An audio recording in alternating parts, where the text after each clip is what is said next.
اگر اللہ نہ کرے، یہ اتنا نازک مسئلہ ہے حرمت مصاہرت کا، رات کو لائٹ چلی گئی یا اندھیرا ہو گیا، آپ کی بیٹی سوئی ہوئی ہے اور آپ کو غلط فہمی میں آپ نے سمجھا یہ میری بیوی ہے، اور آپ نے اپنی بیٹی کو بیوی سمجھ کے اس کے اوپر شہوت کا ہاتھ پھیرا، جیسے انسان بیوی کے ساتھ تعلق کے وقت سے کبھی کرتا ہے بیٹی، اندھیرے کی وجہ سے علم نہیں ہوا اور اس کو بھول ہوئی کہ یہ میری بیگم صاحب سوئی ہوئی ہے، حتیٰ کہ بیٹی سوئی ہوئی ہے، اور اس نے وہ اپنی بیٹی کے اوپر ہاتھ پھیرا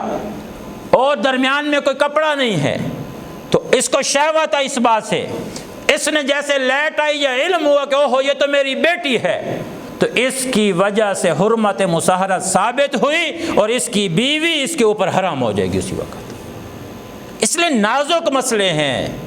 عالم اس کو چھیڑتا نہیں ہے، عوام اس کو بالکل محسوس نہیں کرتی۔ کتنے ہمارے سسر ہیں جو اپنے بہو کے ساتھ ایسا پیار کر رہے ہوتے ہیں کہ اب علم نہیں ہے کہ معاملہ کہاں خراب ہو جائے۔ اس لیے میرے عزیز ساتھیو، جن رشتوں کے ساتھ جتنا تعلق ہے اتنا رکھیں۔ ساس کا بالکل ٹھیک ہے، میں مانتا ہوں داماد کے ساتھ ساتھ کا پردہ نہیں ہے، شریعت نے حرام کیا ہے، لیکن اگر ساس اور داماد کے درمیان میں معاملات خراب ہونے کے کوئی ایسے چانسز ہیں تو شریعت کہتی ہے اس کو بھی چاہیے کہ آپس میں پردہ کریں۔ اگر معلوم ہے کہ سسر برا ہے یا اس کی نظر گندی ہے اور بیٹے کو شک ہوتا ہے کہ ایسا ایسا ہو رہا ہے، تو اب اس شوہر کو اپنے